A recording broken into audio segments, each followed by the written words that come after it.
We're picking up here on one of the great symbols of Orangeism, the Bible on and the crown on the Cooch Hill Memorial banner, and that reflects both the British and the Protestant traditions of this institution here in Northern Ireland. And this is the Cooch Memorial Lodge 1921 from North Belfast. And one of the 5 foundation lodges of the district. That's correct.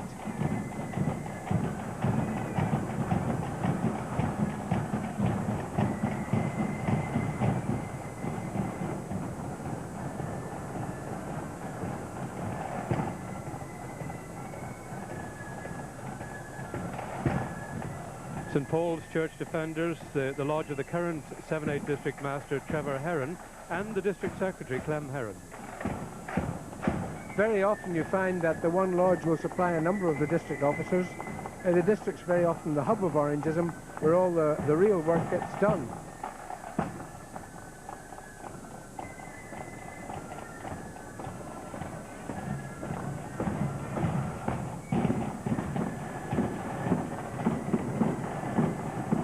This is the pride of the village, another Scottish band from Thornleybank.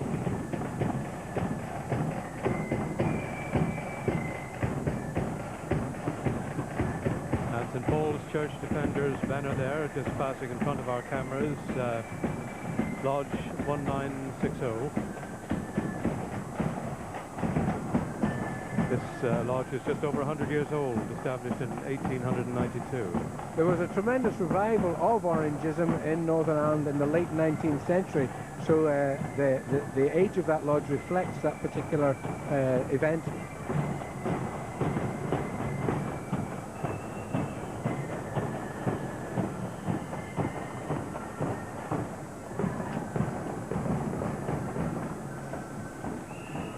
Some young supporters there, keeping well fed for the day. And there's plenty of flasks of coffee available as well for the onlookers. Northcote Temperance just passing across us there, one of the 5 original lodges in the district. I believe that this was formed a long way away from Northern Ireland in India in 1862. Yes, there's always been support for Orangeism within elements of the British Army, Ulstermen abroad, and so there's been Orange lodges in Burma and Hong Kong, and the British Empire is reflected in the origins of some of these bands and indeed in some of the paintings on the banners.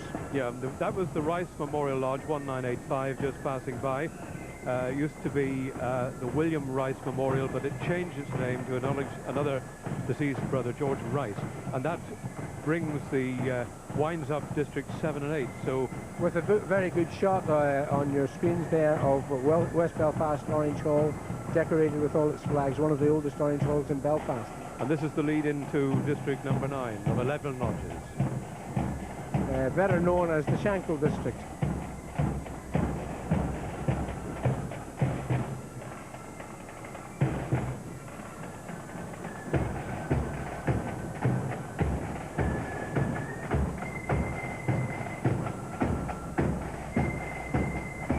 We're picking up on a changing phenomenon in Orangeism, and that's the increasing number of ladies' lodges that are on parade.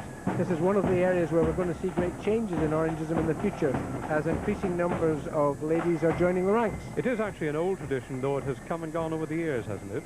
Well, there has been a Women's Loyal Orange Association of Ireland, but the women have asserted their right to march, and the men have had to step aside and make room for them in the parade. Do you see something of an amalgamation taking place there? Well, it's certainly going to be one of the big developments in the near future. In fact, there was a women's parade that took place on the Craiger Road just a few weeks ago, and there was a surprisingly high turnout.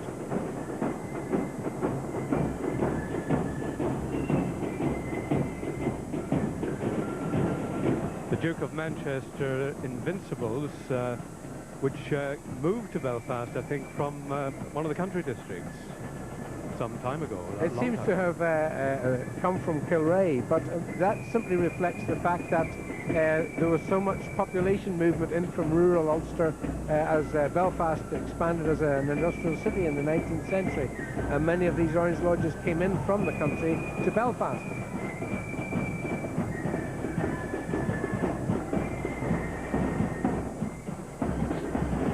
McMullen Memorial. On the front, brother David McMullen. The tradition is, isn't it, that it's only deceased members who appear on banners? Yes, you have to be dead to have your portrait on the banner.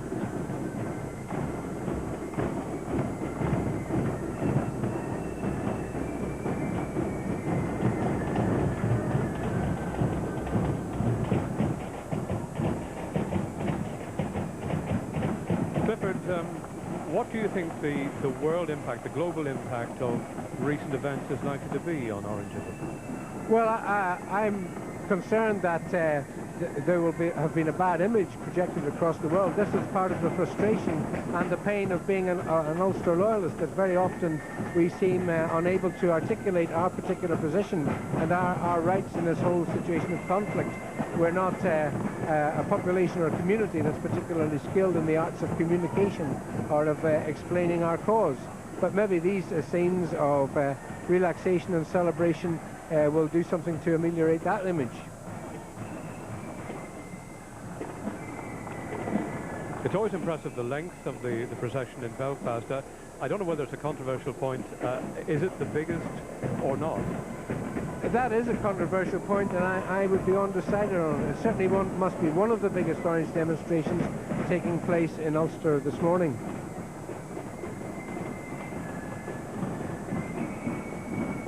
Of course, what's not generally understood is that the 12th demonstration in Belfast has a character all of its own, and if you were in some of the rural districts, the 12th demonstrations would take on an entirely different colour and aspect. One thing that's noticeable here this morning is the absence of lambeg drums, and that is something that will still appear in country districts. There's many lambeg drums in country districts. Generally, there are none in Belfast, for the very simple reason that lambeg drums slow up the procession. To get to Edenderry and meet the time schedules, the Orangemen march through Belfast, but in some of the rural areas, the Orangemen walk, and they walk behind the lambeg drum.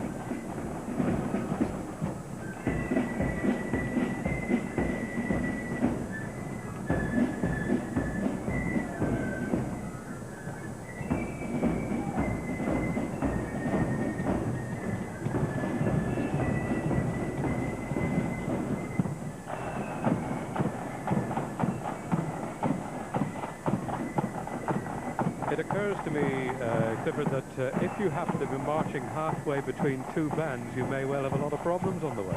You can end up very, very tired, because your poor old legs won't have known which particular beat of the drum to follow. If you're walking behind a good band, the parade can be delight, but if you happen to be behind a band that's out of rhythm and out of step, the parade can be torture. And you're covering quite a bit of ground, aren't you? Because it's, 7 miles from Carlisle Circus to Edenderry. That means 7 miles back again later in the day. And, of course, there are the lodges who march down to that area, so some would be covering about 18 miles in the day. They certainly would. It can be quite an exhausting experience. But then, sadly, because of all the difficulties that we've had this week, we're watching brethren, many of whom have been on the march since Monday evening.